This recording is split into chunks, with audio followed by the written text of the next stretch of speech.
What's going on, everyone? This is Tagupa Troopa coming back at you with another draft analysis. I was invited by Bad Luck Charlie or Bad Luck TCG to attend a Strixhaven draft night. Since I didn't get to do as many of these as I wanted to, I was super thankful for him for inviting me out. So wanted to kind of show you the strategy that I went with that night. As you can clearly tell, it was an Is It strategy. This one is the kind of your Spellslinging deck. Very good. Love this deck. The only thing that I could only complain about this deck is that it requires a lot of thinking and a lot of kind of strategy for how you want your combo lines to be set up. Really itches that part of the brain I don't actively use as often. So anyway, let's go into the deck breakdown. So here we go. Okay, so as you can see, our bomb for that evening was Zaphi and the Tempest. This thing was great. I could cast an instant or a sorcery spell from my hand without paying its mana cost. Holy moly, once you get this thing out, you're pretty much just casting your first spell each turn with at least something that is going to be worth destroying everything on the board or moving you forward towards the end of the game. Magma Blood, Archaic. This was another one. Is mostly just so you can get that whenever you cast an instant or sorcery spell, creatures you control get +1/+0 until end of turn for each color of mana spent to cast that spell.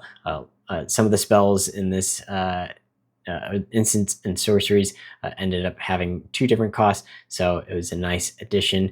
Also having Trample and Reach made it a really strong card, especially when we pull out turn 3 if you ended up having 3 red pips. Kind of wanted to go over 2 cards for this one. So there's Spectacular Sky Whale, and then there's Tester of the Tangential. Super amazing combo between these two.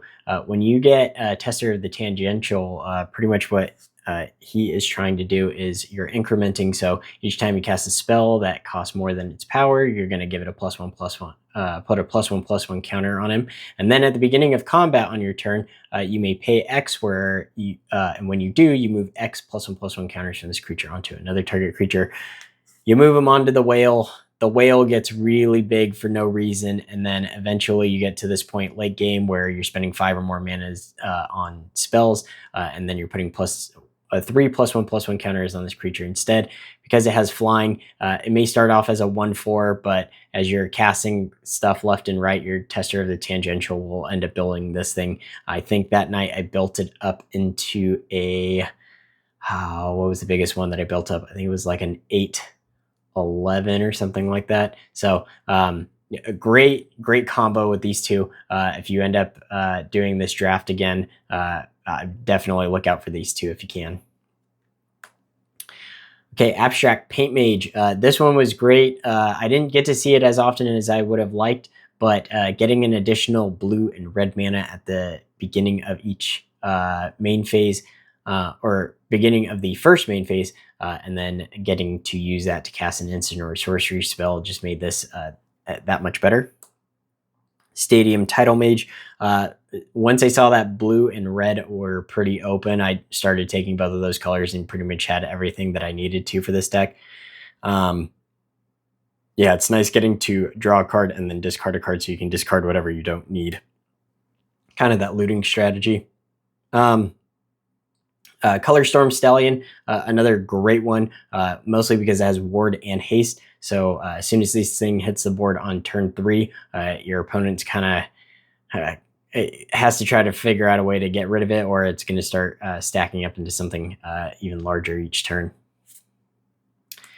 Encouraging Aviator. I like this card mostly because you get to prepare it multiple times. It attacks, it becomes prepared, and then if you have an extra blue mana or even a blue pip, which some of the other creatures that we just went over give you, you can target a creature and it gains flying until end of turn. So really you can have 2 flyers every turn if you need to.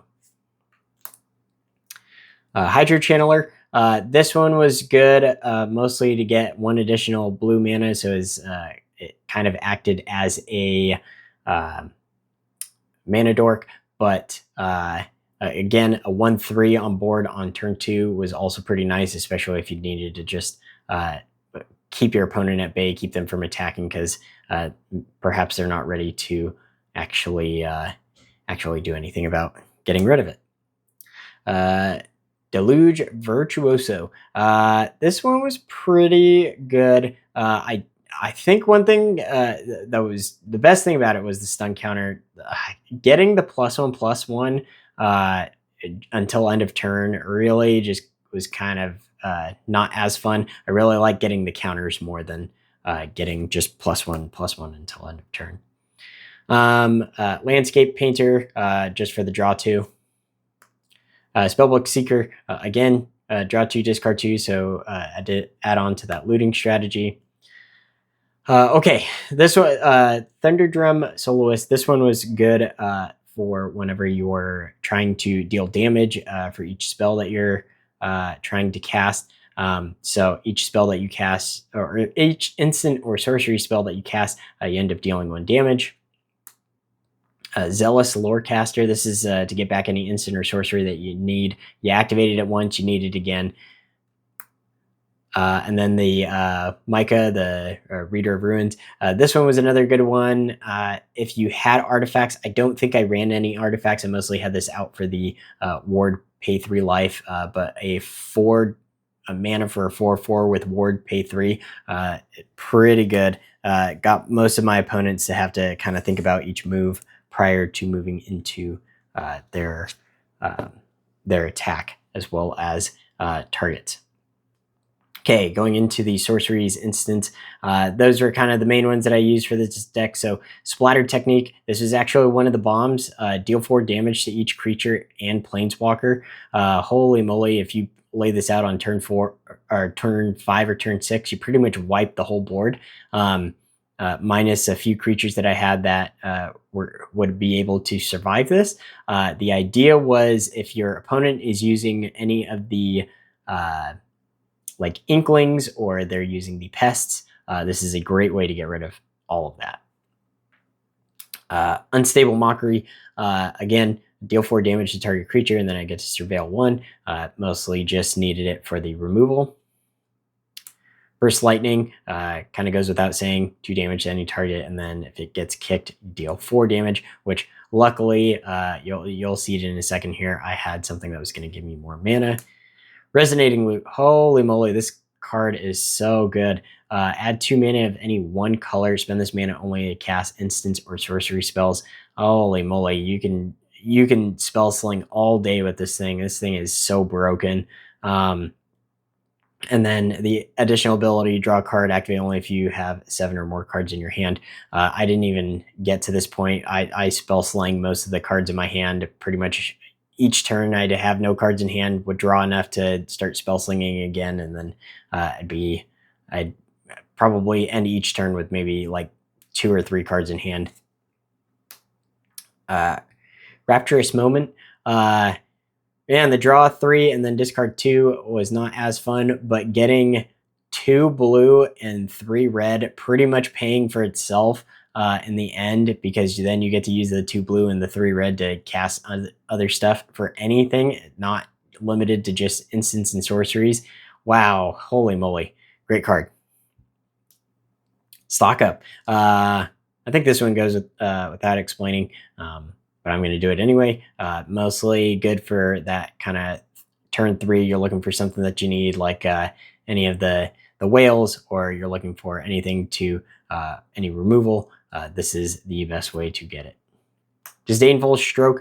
This is mostly for any late game issues that you're running into. I think I pulled this out on one of the guys I was playing against. He wasn't really anticipating that I would be able to get rid of something so big, and then for 2 mana just to remove or to counter a spell that they cast. Pretty amazing. Okay, and then last thing to go over is the lands. So I had Spectacle Summit. There's a few of them that wheeled. I ended up taking the hollow or the foil one. I didn't see any of the other ones, and then I think I went even 8 and 8 with the islands and mountains. No, it looks like I went 7 mountains, probably 9 islands. Yeah, but again, a little bit of a different strategy than what I have done before. Typically, my ratios that I go with are 17 creatures, 6 instant sorceries or artifacts, unless the artifact or the sorcery creates a creature for me. I might consider it a creature whenever I'm doing my count, and then 17 lands. Because this one is a Spellslinging deck, I ended up upping it up to 7. Honestly, if I were to rebuild this deck, or if I were to take a look at my strategy again, I would probably bump this up to 8. I think you could push 8 with this deck, especially if you get Resonating Loot, or you get Rapturous Moment, or you end up having the Mana Dorks as well as Zephi on board. I think all of those would be able to give you enough mana to just spell sling anything that you wanted to. All right, that's all I have for this video. If you have any questions or you want some help with teching some of this, maybe you want to build a standard deck, just let me know and I'll help you out. All right, thanks for joining. Tagging out.